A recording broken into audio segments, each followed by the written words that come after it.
Bismillahirrahmanirrahim. Pada kesempatan berbahagia ini kita akan mengulas sedikit mengenai menjaga ekosistem atau hifdzul bi'ah ya. Menjaga lingkungan atau ekosistem.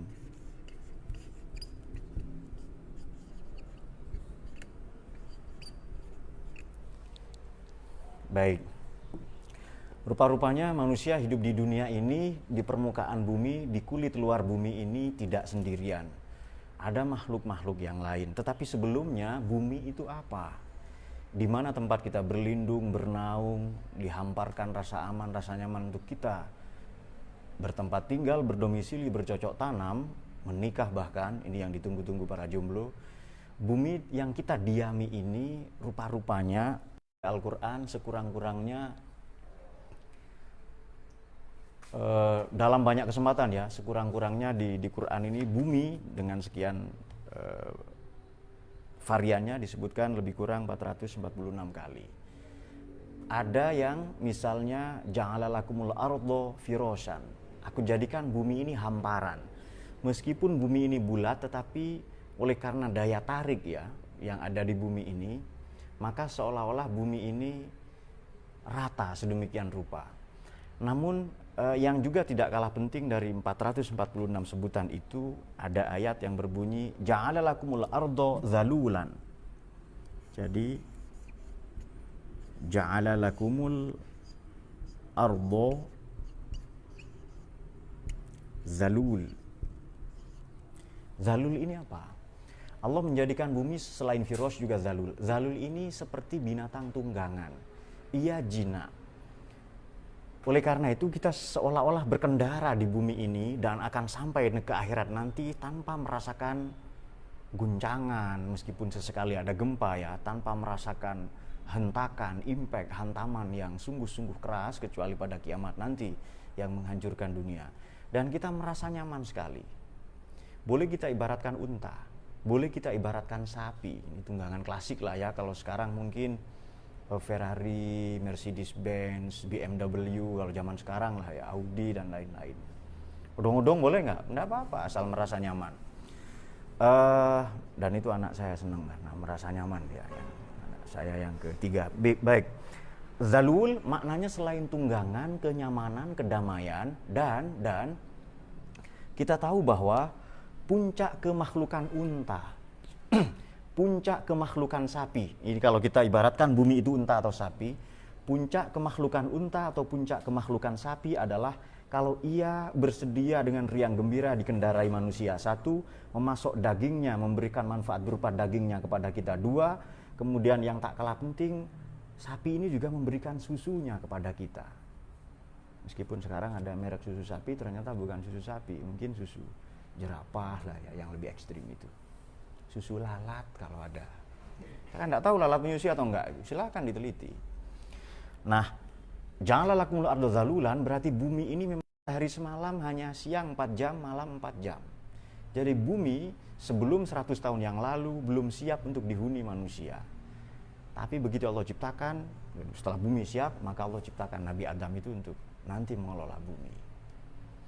Dan menurut sementara pakar, bumi ini yang luasnya lebih kurang 510 juta kilometer, ini tidak terlalu besar dan tidak terlalu kecil. Kalau terlalu besar, pasti nanti akan banyak benda-benda kosmik. Cahaya-cahaya, hantaman-hantaman benda kosmik seperti meteorit, kemudian apalagi selain meteor, komet misalnya, maupun benda-benda langit yang lain. Pun kalau bumi ini terlalu kecil, lebih kecil dari 510 juta kilometer, maka kita akan kekurangan atmosfer nanti. Jadi bumi ini sudah diatur sedemikian rupa lah ya, nah yang istimewa sekali. Baik, jumlah daratan di Quran itu diulang al-bar ya. Kan ada kan zuharul fasadu fil barri wal bahr. Jumlah daratan diulang sebanyak 12 kali. Lautan sebanyak 33 kali. Rupa-rupanya nanti setelah dilakukan riset, memang jumlah perairan ini 2/3 luas daratan atau tanah atau permukaan tanah. Jadi daratan berapa kali di Quran tadi? 12 kali. Lautan diulang sebanyak 33 kali. Tapi kalau bumi tadi diulang sebanyak 46 kali. Laut itu sendiri. Kemudian daratan dan lautan disebutkan secara bersamaan itu 7 kali. Kemudian juga disebut Bahrain 2 kali. Bahrain tahu ya? Bahrain ini maknanya bukan cuma 2 laut, tapi sungai dan laut, atau danau dan laut, sungai dan danau. Sungai dan sungai itu bisa. Jadi memang itulah keunikan bahasa Al-Quran ya. Untuk menyebut matahari dan rembulan tidak disebut Al-Qamar wasyams, tetapi Qamaroin. Begitu pula Bahrain. Kadang disebut Bahron 1 kali. Bahrain tadi disebut 7 kali di dalam Al-Quran ya. Sebelum kita ke inti pembahasan, ini saya belum bicara tadi. Bumi, Allah menciptakan langit dan bumi ini fi sittati ayyam, dalam 6 masa. Jangan diartikan 6 hari, 6 masa, 6 fase, 6 tahap. 2 fase Allah ciptakan langit, 2 fase Allah ciptakan bumi, 2 fase lagi sarana prasarana untuk memenuhi kelayakan kehidupan bagi manusia di permukaan bumi ini. Salah satunya apa? Ya lahan-lahan pertanian, lahan perkebunan, hutan-hutan, sungai-sungai, danau-danau, mata air, itu semua demi kelangsungan hidup manusia nanti itu. Atmosfer yang memadai. Nah, jadi secara gampang, bumi yang tadi 446 kali disebutkan di Quran, ini oleh Allah dijadikan sebagai selain firosh, hamparan untuk kita bernaung, berlindung, menjalani hidup dalam keadaan jomblo maupun tidak jomblo. Bumi juga dijadikan zalula. Zalul ini sebagai tunggangan kendaraan untuk kita sampai ke akhirat dengan baik, tenang. Kemudian kalau diibaratkan unta dan sapi, ia tidak hanya memberikan fasilitas fisiknya untuk kita sampai mengantarkan kita pada tujuan tertentu, ia juga dianugerahi oleh Allah berupa dagingnya ya, untuk kebutuhan kita. Kemudian tulang-tulangnya untuk makanan jin biasanya, selain kucing ya, dan di film-film kartun ada. Kemudian ia memasok susunya juga untuk kita. Dan di sanalah puncak kemakhlukan binatang. Artinya puncak kemakhlukan bumi adalah kalau memberikan kedamaian, ketenteraman bagi kita.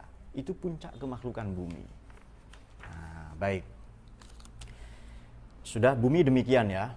Mari kita sebutkan beberapa ayat di dalam Al-Quran perihal kerusakan bumi. Fasad.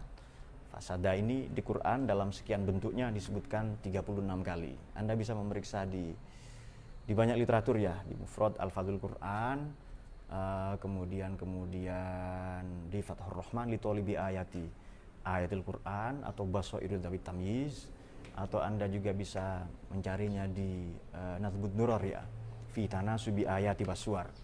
Di beberapa buku tadi Anda bisa mencari koherensi, korelasi Quran satu ayat dengan ayat yang lain. Tentu tidak ingin kita sebutkan semua 39 kerusakan yang ada di bumi yang lebih kurang disebabkan oleh manusia tadi itu. Kita hanya sebutkan beberapa. Nomor 1, Bismillahirrahmanirrahim, di surat Al-Baqarah ayat 11 dan 12. Wa idza qila lahum la tufsidu fil ardi qalu innama nahnu muslihun. Di Baqarah, surat Baqarah atau surat yang kedua ayat 11. Kalau dikatakan kepada mereka la tufsidu fil ardi, jangan kalian berbuat kerusakan di muka bumi, justru mereka menjawab innama nahnu muslihun, tidak, kamilah orang yang memperbaiki diri. Coba Anda tanyakan ke perusahaan-perusahaan itu, tambang, nikel, timah, batu bara, fiber, macam-macam ya, gas alam, pasti mereka ingin memanfaatkan sumber daya alam, natural resources. Di satu sisi, padahal di sisi lain mereka juga merusak bumi. A'raf 56. Sama, la tufsidu fil ardi ba'da islahiha. Jangan kau rusak bumi setelah diperbaiki. Inna rahmatallahi qaribun minal muhsinin. Sama, la tufsidu juga di A'raf ayat 80. Wa la tufsidu fil ardi ba'da islahiha dzalikum khairul lakum in kuntum mu'minin. Itu lebih baik kalau kalian memang beriman. Sebelum kita bacakan beberapa tafsir, mari coba kita baca kerusakan bumi. Lazimnya kerusakan bumi ini dikarenakan oleh karhutla, kebakaran hutan dan lahan. Atau oleh penambangan liar, penebangan pohon secara serampangan. Atau karena limbah-limbah pabrik-pabrik, industri-industri masonya ya. Yang tidak mempedulikan pada kelangsungan ekosistem flora dan fauna hanya berangkat dari keserakahan manusia, maka jelas ayatnya kan zaharal fasadu fil barri wal bahri bima kasabat aydin nas. Telah nampak kerusakan di laut dan di darat oleh karena keserakahan manusia sendiri. Berapa sih jumlah kerusakan hutan? Nah, mari kita lacak ini. Satu semester ini, 6 bulan ini saja, dari periode akhir 2019 sampai awal 2020 ini, kerusakan atau karhutla, kebakaran itu berjumlah 1.592.010 hektar, yang itu melepas emisi 708 megaton karbon dioksida ke udara, jelas merusak lapisan ozon itu. Anehnya dari 1,5 juta itu 480.178 hektar adalah kerusakan pada lahan gambut. Lahan gambut tahu enggak? Nah, itu yang mau kita bicarakan sebenarnya. Sebelum ke gambut ya. Rata-rata yang paling banyak rusak itu selain Sumsel ya, Jambi, Papua, Kalbar, Kalteng, Kalsel juga, di tempat-tempat itu yang paling banyak. Nah, sebelumnya Indonesia ini memiliki 16,9 juta. Saya ulangi, Indonesia memiliki 16,9 juta hektar gambut dengan kedalaman 30 meter. Kanada punya lebih luas tapi kedalamannya cuma 2 meter. Dan 7,8 itu sudah dikelola ya, sudah jadi lahan terbuka. Kemudian teman-teman mungkin belum tahu, gambut ini apa sih? Mahwal gambut itu ya. Gambut itu tanah atau lahan basah ya. Lahan basah yang terbentuk dari sisa-sisa tanaman, tumbuhan, ranting, daun-daun yang setengah membusuk, tidak mengalami dekomposisi secara maksimal. Kemudian di tengah-tengah pembusukan itu ia menampung banyak air, kuota air lah ya, sehingga nanti menjadi simpanan, atau beberapa tempat kan defisit air di Indonesia, ia menjadi simpanan bagi kita, bagi kelangsungan hidup. Dan tanah yang menyimpan sisa-sisa tetumbuhan, dedaunan, flora fauna, sebagian tulang-tulang bangkai binatang itu tidak mengalami humifikasi secara lengkap atau belum menjadi kelak ia menjadi fosil ya. Ia tertahan, terbendung di satu tempat, lalu menjadi lahan basah, dan ini menjadi sumber energi di satu sisi, bisa untuk listrik ya. Kemudian juga bisa dipanen nanti untuk kebutuhan yang lain ya. Misalnya selain sumber energi, ia juga sangat bermanfaat pada kurun geologis tertentu, ia akan menjadi batu bara. Nah, sekurang-kurangnya 3 manfaat penting dari lahan gambut ini. Jadi lahan basah, lembab, yang endapan banyak tumbuhan tadi itu di tanah, ia menyuburkan tanaman di satu sisi, kemudian mengurangi potensi kebakaran hutan dan lahan. Ia juga bisa dijadikan, apakah ada negara yang menjadikan ini sebagai sumber atau pembangkit listrik? Ada, salah satunya di Finlandia yang paling besar, Topila Power Station, itu di Finlandia ya. Jadi pembangkit listrik tenaga gambut itu sudah ada. Kemudian flora dan fauna, ekosistem, atau sekurang-kurangnya kehidupan hayati ini tidak terganggu meskipun pada jarak misalnya radius 1 atau 2 kilo ada pabrik, ada pemukiman, kemudian ada ya persebaran penduduk, tapi manakala ia dilindungi atau berada di lingkungan lahan gambut tadi itu, binatang-binatang tidak terganggu. Biasanya kan begitu manusia membuka pemukiman, binatang terganggu. Indonesia itu punya sampai kedalaman 30 meter. Nah, belakangan kebakaran hutan dan lahan juga berimbas kepada itu. Kemudian penambangan, kemudian usaha manusia yang industri misalnya yang tidak peduli atau tidak ramah lingkungan. Dalam bahasa Jürgen Habermas, ini disebut hanya kecerdasan mekanistik. Ini disebut kecerdasan industrial, bukan kecerdasan yang humanistik. Misalnya begini, orang dengan kecerdasan mesin, dengan kecerdasan industri, ya yang penting ini jalan selesai saya bangun mall di kota tertentu, keuntungan saya berapa. tanpa mempedulikan dampak kemanusiaannya bagaimana, dampak ekonomi atau kerusakan tatanan ekonomi lokal berupa pasar-pasar lokal itu bagaimana, dampaknya pada pendidikan itu bagaimana, dampaknya pada kebudayaan bagaimana. Ambil contoh kecil Malang, Malang ini kota kecil, ada 11 mall. Mau ngapain 11 mall di situ? Satu mall ini berada di tengah-tengah kampus Brawijaya, kemudian apalagi UM, kemudian UIN ya, kemudian sekolah teknologi itu ITN. Itu satu mall itu, saya tidak mesebutkan mall apa itu. Itu jelas berdampak, Pak. Itu hanya pakai kecerdasan kecerdasan industrial. Kecerdasan mekanistik yang yang penting mesin-mesin saja itu. Tidak mengacu kepada kecerdasan humanistik, tidak mengacu kepada kecerdasan yang memanusiakan manusia. Begitu pula industri yang akan kita alami nanti. Nah, sekurang-kurangnya berdasarkan riset atau kajian BNPB ya, Badan Nasional Penanggulangan Bencana, semester kemarin ini saja parah. Misalnya begini, kebakaran hutan dan lahan menyebabkan satu daerah di Indonesia hanya mengalami musim hujan 2 bulan. Coba musim hujan 2 bulan itu. Yang seharusnya nanam padi itu setahun 3 kali, sekali saja kurang. Karena sekurang-kurangnya butuh 3 bulan musim hujan untuk menanam padi itu atau jagung. Kemudian ada yang musim kemaraunya berarti 10 atau 11 bulan. Ada yang musim hujan hanya gara-gara kebakaran hutan dan lahan. Biasanya perusahaan-perusahaan sengaja membakar itu untuk membuka perkebunan sawit dan lain-lain.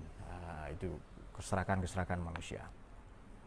Dana BNPB ini kan ada Badan Restorasi Gambut ya, tapi nanti dana BNPB ini 6,7 triliun ya. Dan Badan Nasional Penanggulangan Bencana. Bencana itu banyak. Banjir, kemudian tiang lazim ya, kemudian tanah longsor, gunung meletus dan lain-lain. Tetapi itu kan bencana alam. Ada bencana bikinan manusia yang sengaja hutan dan lahan tadi dibakar tadi itu. Jadi dari 0,67 triliun itu 3,7-nya habis untuk perbaikan, konservasi, mereservasi kerusakan lahan dan hutan gara-gara gambut tadi yang banyak terbakar tadi itu. Nah, sehingga semakin setiap tahun rawa-rawa kita ini menyusut. Daerah dekat rawa-rawa itu kan lahan gambut sebenarnya. Jadi kalau diinjak, tanah ini seolah-olah amblas tetapi sangat kuat. Dan itu sangat baik sebenarnya untuk kesuburan tanah.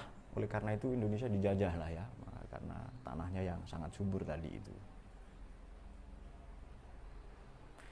Tidak hanya baik manfaatnya.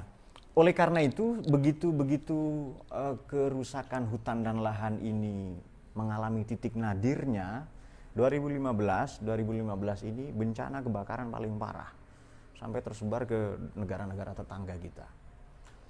Nah, begitu bencana, begitu malapetaka, begitu kebakaran hutan dan lahan ini mencapai puncaknya tahun 2015, kemarin nyaris menyusul itu 2019 akhir itu ya.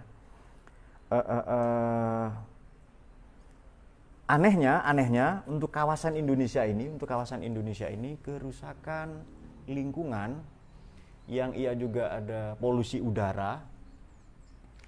Anehnya ini mengantarkan Indonesia pada negara nomor 5 di dunia yang tingkat kematian manusianya gara-gara polusi udara oleh karena kebakaran hutan dan lahan nomor 5 di dunia.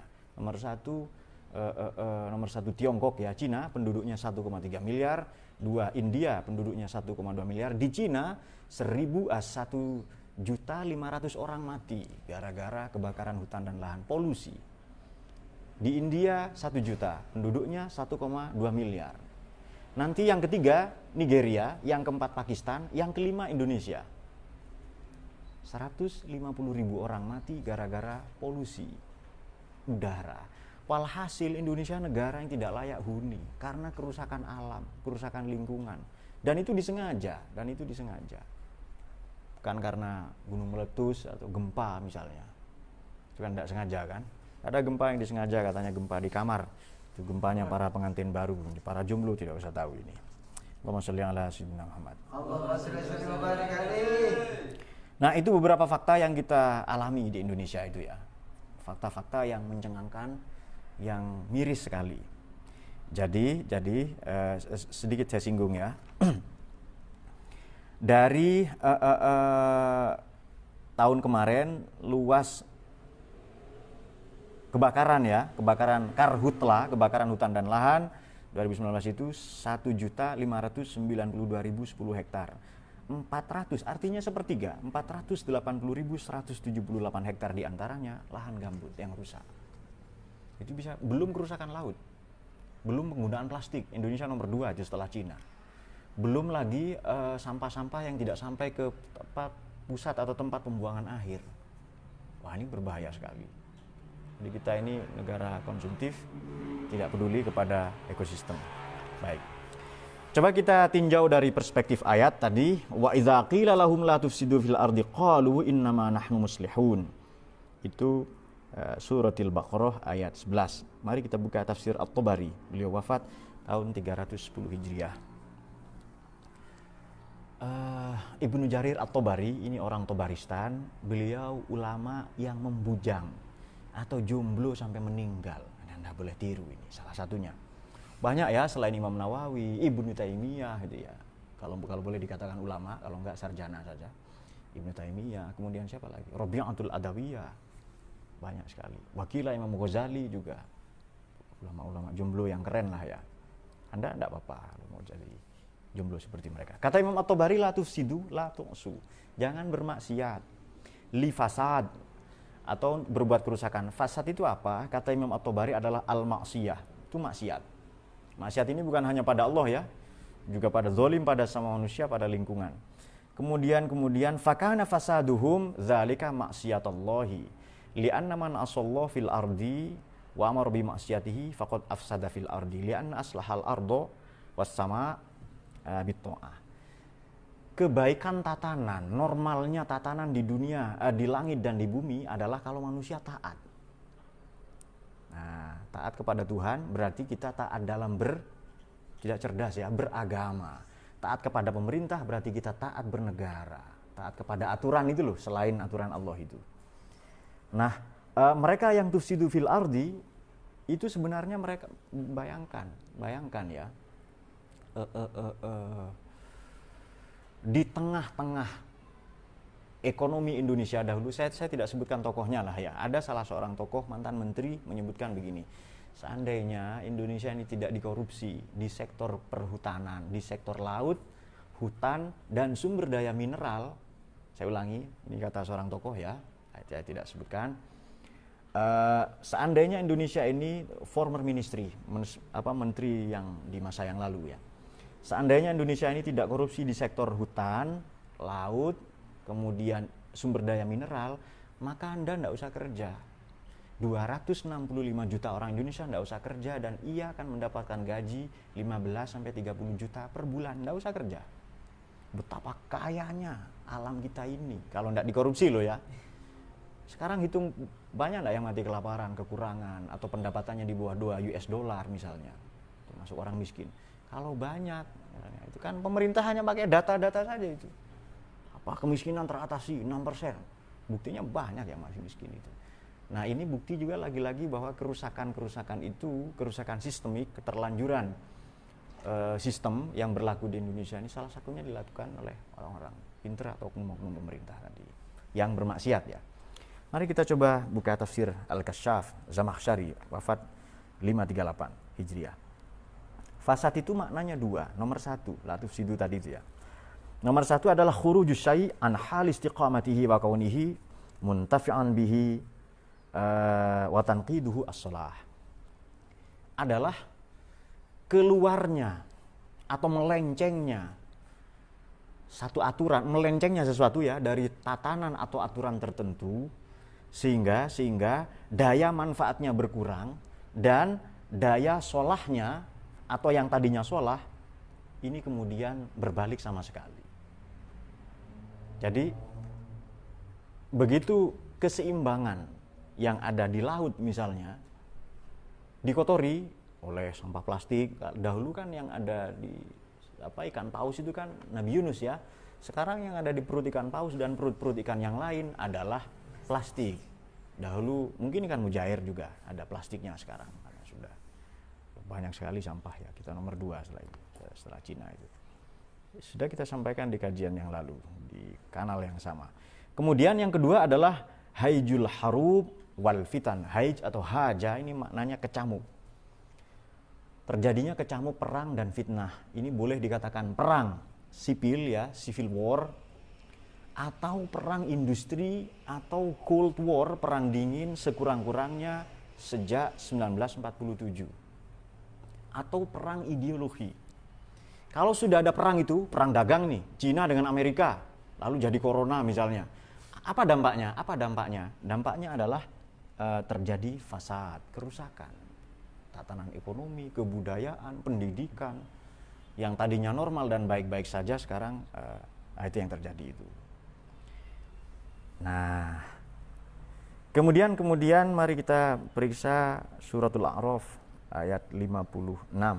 La tufsidu fil ardi ba'da islahiha. Inna rahmatallahi qaribun minal muhsinin. Kamu jangan rusak bumi ini setelah tadinya baik. Karena Allah ciptakan bumi dalam 6 masa kan, langit dan bumi itu loh. 2 hari ciptakan bumi, 2 hari lagi menyiapkan infrastruktur dan suprastruktur ya untuk kelayakan hidup manusia. Apa itu? Oksigen, air, udara, api, semuanya diseimbangkan, baru bumi ini menjadi layak huni bagi manusia nanti. Nah, kita membuka Mahasinut Ta'wil lil Imam Al-Qasimi. Beliau wafat 1332. Wa idza tawalla sa'a fil ardi liyufsidu fiha wa yuhlikal harsa wan nasl. Manusia selain merusak bumi juga merusak lahan pertanian. Lahan gambut tadi salah satunya, wan nasl, dan merusak generasi. Wallahu la yuhibbul fasad. Itu surat Al-Baqarah ayat 205. Bagaimana cara merusak bumi?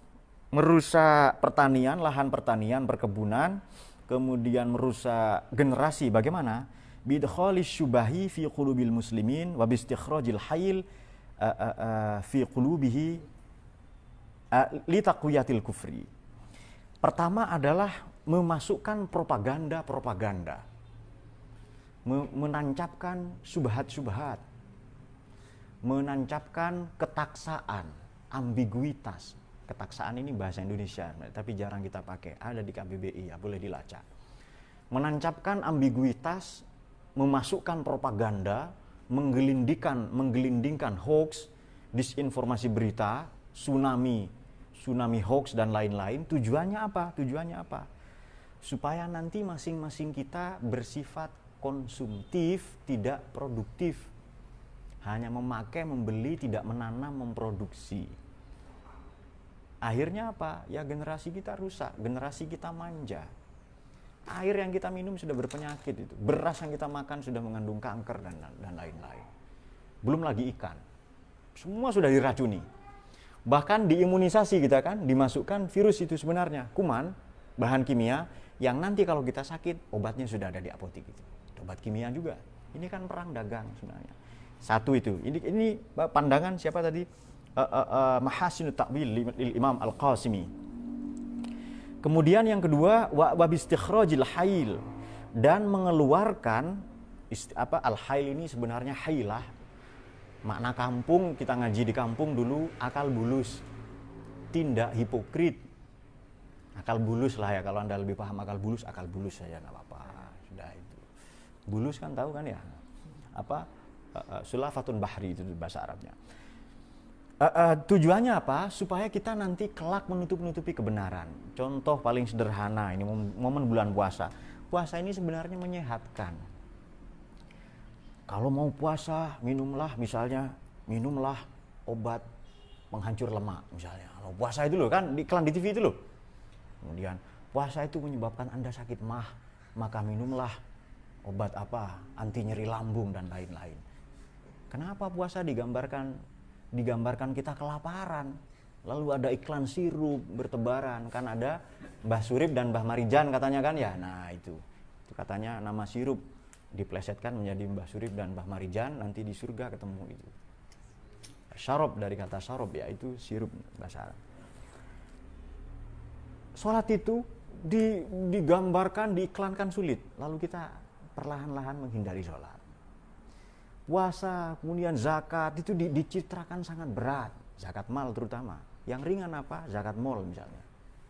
Nah, kan sekarang banyak sekolah ditutup tapi mal nggak ditutup kan, itu kan? Nah itu dia. Silakan diperiksa sendiri. Kok tahu? Ya, itu kan kita dekat mal di sini. Oleh karena itu, kerusakan ini sebenarnya dirancang, kerusakan ini direncanakan. Bandingkan kerusakan yang dilakukan oleh karena force majeure atau musibah atau bencana alam. Kalau gunung meletus pasti daerah itu tidak lama akan subur.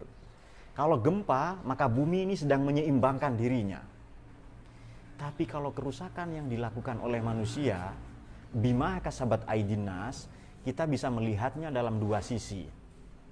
Satu, keterlanjuran sistem ini sudah saatnya diganti. Keterlanjuran sistem, paham ya? Misalnya sistem ekonomi kita bagaimana? Membela rakyat miskin atau tidak? Membela yang lemah atau tidak? Sistem ekonomi, sistem pendidikan, hanya sibuk dengan angka-angka atau sungguh-sungguh mencerdaskan membentuk karakter kita atau tidak? Sistem politik kita bagaimana? Semakin memberi ruang kepada para demagog, kepada para oligark, kepada para garong, kepada para serigala atau tidak? Ya kan? Kalau tidak maka harus diganti. Keterlanjuran itulah yang kita nikmati sekarang. Nah, begitu pula ancaman-ancaman yang terjadi kepada lahan gambut. Maksud saya begini, mari kita melihat keadaan ini dengan lebih cerdas. Boleh enggak kita belajar fikih, Pak? Boleh, keren itu. Ini ada hubungannya dengan fikih. Ada hubungannya dengan syariat. Boleh enggak kita belajar tajwid saja, tafsir, ulumul Quran? Boleh itu. Tapi jangan lupa, kita juga harus mempelajari ekosistem, lingkungan, industri nuklir, listrik, IT, teknik sipil, semua harus kita pelajari. Supaya nanti manakala terjadi kerusakan, kita tahu bagaimana cara memperbaikinya. Nah, itu catatan yang paling penting. Maka begini, salah satu tujuan agama adalah maqasidus syariah ya. Salah satu maqasid dari asy-syariah adalah, kan nomor satu agama itu hifdzuddin, nomor satu menjaga agama. Satu agama, kemudian dua nafas, menjaga jiwa atau diri, lalu tiga adalah apa?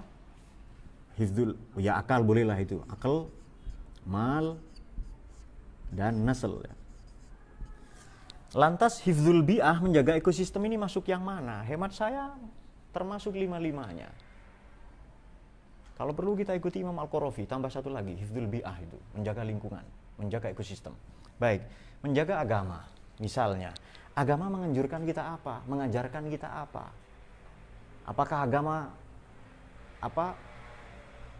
membenarkan segala bentuk pengerusakan kepada alam, lingkungan, flora, fauna? Tentu tidak benar. Maka segala bentuk perusakan ekosistem atau lingkungan itu pasti bertentangan dengan agama. Pasti nanti menjaga jiwa, kelangsungan generasi. Orang kan dijaga jiwa, maksudnya menjaga jiwa ini bagaimana sih? Orang hidup dengan layak, dengan enak, dengan nyaman, damai, tentram. Seperti perannya bumi, zalulan tadi itu. Tetapi sekarang dengan karhutlah, kebakaran hutan dan lahan, dengan eksploitasi alam yang besar-besaran, kita mengalami apa? Polusi udara, ini sudah jelas Indonesia ya. Kemudian pencemaran air, oleh karena pembuangan limbah dan industri. Kemudian pencemaran lingkungan dan banyak lagi polutan-polutan yang tersebar di mana-mana itu. Belum lagi sampah-sampah sosmed. Itu lebih parah lagi. Akal, menjaga akal. Pertanyaannya begini. Bagaimana cara menjaga akal? Oleh karenanya yang mengancam akal, merusak peranan akal, fungsi akal, yang menyebabkan akal malfungsi secara normal, pasti diharamkan oleh agama dan bahkan negara. Apa yang merusak akal? Tentu narkoba. Maka narkoba ini sudah tidak usah dicari dalil, inna sobu haram, tidak usah itu. Sudah jelas haram karena merusak akal, tidak sesuai dengan tujuan agama. Ya di Quran hanya disebutkan yang khamr wal maisir ya, tidak disebutkan sobu, narkoba misalnya, tidak ada itu. Cara menjaga akal selain dengan belajar, dijaga kesehatannya, tadi kecerdasannya berpikir dan lain-lain ya, yang logis, yang rasional, bayani dan lain-lain. Kecerdasan menjaga akal ini juga dijaga dengan tidak merusaknya, mencemarinya dengan narkoba, minuman-minuman keras, atau pikiran-pikiran yang negatif. Kemudian menjaga harta benda, boleh ini dilakukan dengan menjaga dari maling ya. Menjaga sumber daya boleh dimaknai begitu. Ini sumber daya alam. Ini sumber daya alam, ini sumber daya manusia. Ini infrastruktur sumber daya agama misalnya, ini juga sumber daya manusia. Paling banyak sumber daya manusia ini. 1, 2, 3. Sumber daya manusia semua. Menjaga harta benda ini juga dijaga, jangan lupa sedekah, zakat, infak, jangan lupa itu. Bukan hanya dijaga dari maling tok itu. Keberkahannya juga dijaga, bahkan menjaga generasi. Yang tadi bagaimana ayatnya tadi itu? Wa idza tawalla sa'a fil ardi liyufsida fiha wa yuhlikal harsa wan nasl wallahu la yuhibbul fasad. Di surat Al-Baqarah ayat 205 tadi itu. Maka jelaslah kini bahwa kerusakan ini yang direncanakan oleh manusia ini tidak hanya merusak kita generasi sekarang ini, bahkan merusak generasi-generasi yang akan datang. Nah, oleh karena itu, anjuran dari Badan Restorasi Gambut, kita sekurang-kurangnya melakukan 3 hal. Nomor 1, merevitalisasi kembali peran lahan gambut tadi di tengah kerusakan, di tengah-tengah karhutla ya, kebakaran hutan dan lahan. Kemudian yang kedua, memanfaatkannya sebagai sumber daya energi ya, listrik. Kemudian itu yang populer ya, juga nanti sebagai simpanan untuk pada periode atau kurun geologi tertentu menjadi batu bara dan lain-lain. Kemudian yang ketiga, lahan gambut ini juga memberi ruang kepada kelangsungan flora fauna, biota yang lain, di rawa-rawa, kehidupan hayati yang lain selain manusia. Maka begini, ada satu peristiwa, sebenarnya bukan satu peristiwa, 10. Ada 10 peristiwa yang salah satunya membuat Nabi ini pingsan ya, kaget karena malaikat Jibril datang mengambil 10 pusaka yang ada di bumi. Salah satunya adalah arfa'ul mahabbah bainal makhlukin. Saya mengambil cinta kasih antara sesama makhluk. Kan ada 10 kan itu kan yang membuat Nabi pingsan dari tidurnya, sakit yang terakhir itu 3 hari, bangkit lalu pingsan lagi dan bangkit lagi ya. Pertama adalah dicabutlah barokah, rasa malu, kemudian dicabutlah syafaqoh, cinta kasih, welas asih, kemudian kedermawanan, kesabaran, agama dan Quran, bahkan salah satunya adalah dicabutnya adalah kecintaan kita atau sikap menjaga kita kepada lingkungan. Dan sekarang itu sudah terjadi. Apa yang diprediksi oleh Nabi 14,5 abad yang lalu itu ya. Jika demikian, maka sikap kita bagaimana? Nah, sekarang pertanyaan begini, santri atau orang biasa lah. Pak, saya ini rakyat biasa, bagaimana sikap kita? Sekurang-kurangnya kita melakukan 2 hal. Ini sudah tips ini ya, supaya gampang lah. Kita ini orang biasa, santri, masyarakat biasa, bukan policy maker, bukan penentu kebijakan, bukan pemerintah. Bagaimana caranya? Nah, mari kita membaca ayatnya. Di Quran ada ayat begini. Ini beberapa kali sering saya kemukakan. Kita ngapain sih? Mari kita baca ayatnya. Alam taro ilal ladzina baddalu ni'matallahi kufra wa ahallu qaumahum darul bawar. Jahannam yaslaunaha wa bi'sal qarar. Mengapa tidak kamu saksikan, perhatikan, kamu adakan kajian-kajian, riset-riset, studi-studi, observasi lingkungan kepada allazina, kepada oknum-oknum. Di sini berarti tidak hanya pemerintah ya. Oknum ini triple helix. Siapa itu? 1, birokrat, nomor 2, akademisi, nomor 3, pemodal. Ini oknum ya. Mereka allazina baddalu, memanipulasi, menyelewengkan, mengganti, merubah, menghancur leburkan, mengeksploitasi ni'matallah, sumber daya alam yang ada di Indonesia. Itu sumber daya alam, sumber daya manusia, dan bahkan sumber daya ideologi. 3 oknum tadi itu ahallu qaumahum wa ahallu qaumahum, menjadikan kita rakyat Indonesia terjerembab, terperosok, terpuruk darul bawar, menuju negeri yang krisis. Ini yang kita alami. Maka sikap kita bagaimana? Sekurang-kurangnya kita nomor 1 tidak menjadi seperti mereka Yang kedua, kita mengkampanyekan betapa pentingnya menjaga lingkungan ini. Indonesia ini jelas terlalu berlebihan, terlalu banyak, terlalu mewah. Aset kita ini loh ya, kalau mau kita konsumsi normal. Kalau kita normal, makan, minum dari laut, dari pertanian, perkebunan, sudah tidak kurang-kurang, itu sejahtera hidup kita. Tapi Indonesia ini akan kurang, akan habis bahkan sama sekali sumber dayanya apabila ada 1-2 orang saja yang serakah, yang korup. Nah itu dia. Kalau begitu sikap kita bagaimana? Tidak jelas kan ya. Satu, tidak menjadi seperti mereka. Yang kedua, kita mengkampanyekan betapa penting menjaga lingkungan. Hifdzul bi'ah ini. Kalau menjaga lingkungan itu bagian dari tujuan syariat, misalnya, maka adanya lembaga-lembaga, adanya peranan anak-anak muda untuk menjaga ekosistem lingkungan tadi menjadi wajib. Kenapa? Dalil fikihnya jelas, lil wasail hukmul maqasid.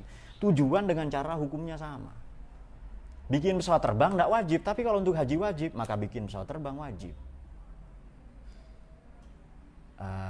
Ini seringkali disinggung, bahkan ya oleh Syekh Izzuddin bin Abdissalam, Sultan Ulama. Baik, apakah Indonesia ini negara yang sudah hifdzuddin, menjaga agama?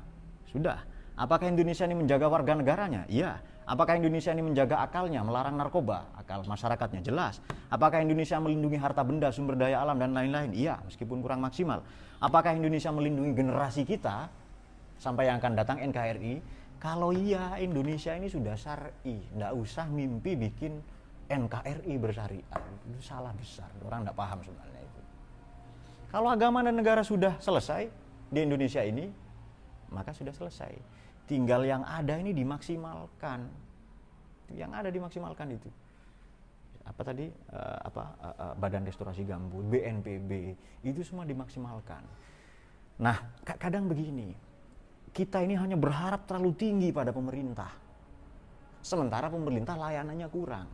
Itu tidak bisa ketemu, tidak bisa integral itu. Kalau mau integral, kalau mau ketemu, harapan kita dikurangi pada pemerintah dengan cara proaktif kita menjaga lingkungan tadi itu, kerusakan-kerusakan tadi itu. Sementara itu di satu sisi, sementara di sisi lain pemerintah meningkatkan pelayanannya. Ketemu enggak kan itu? Jadi kita naik, pemerintah turun, dia ketemu. Jangan kita naik, pemerintah juga naik. Itu enggak akan ketemu. Jadi kita terlalu berharap banyak kepada pemerintah. Sementara policy maker, penentu kebijakan di Indonesia itu adalah generasi triple helix. Apa itu? Tidak hanya penguasa, tidak hanya birokrat, politisi, tidak hanya pejabat, tapi para pemodal, para korporat, perusahaan, tetapi juga para akademisi. Kalau tiga ini ketemu, sudah selesai Indonesia persoalan itu sebenarnya. Nah, oleh karena itu di momen Ramadan, mari kita belajar menahan diri. Imsak itu makna puasa. Tidak merusak lingkungan, tidak membuang sampah sembarangan, tidak mengkonsumsi menggunakan benda-benda yang pakai plastik dan lain-lain. Kalau itu bisa, alam ini semakin membaik dan berkurang kerusakan-kerusakan di dunia ini. Serta yang tidak kalah penting, Allah ini menitipkan bumi untuk kita kelola, bukan untuk kita rusak. Allah menyediakan bumi ini bukan hanya untuk kita saja, tapi untuk generasi kita yang akan datang. 100, 200, 1000 generasi yang akan datang. Betapa egois, betapa tidak berbudi, tidak bermoralnya kita kalau bumi ini hanya kita nikmati kita sendiri dan dibiarkan saja rusak. Oleh karena itu bencana-bencana itu menyeimbangkan alam. Alam ini seimbang lagi, lapisan-lapisan ozon tertutup lagi. Nah itu seharusnya yang patut kita renungi insafi di bulan puasa ini. Semoga kita semua dicahayai oleh Quran. Semoga puasa kita ini semakin membentuk karakter kita menjadi pribadi yang menahan diri, hidup tidak hanya dengan melaju, tapi juga ngerem. Tidak terlalu banyak bicara, tapi mendengar keluhan yang terjadi di alam, di sekitar kita, di lingkungan kita. Mendengar jeritan alam itu loh ya. Tidak hanya hidup ini tidak hanya digambarkan dengan menggenggam, tetapi juga melepas. Tidak hanya memiliki, having, tetapi menghayati bersama-sama.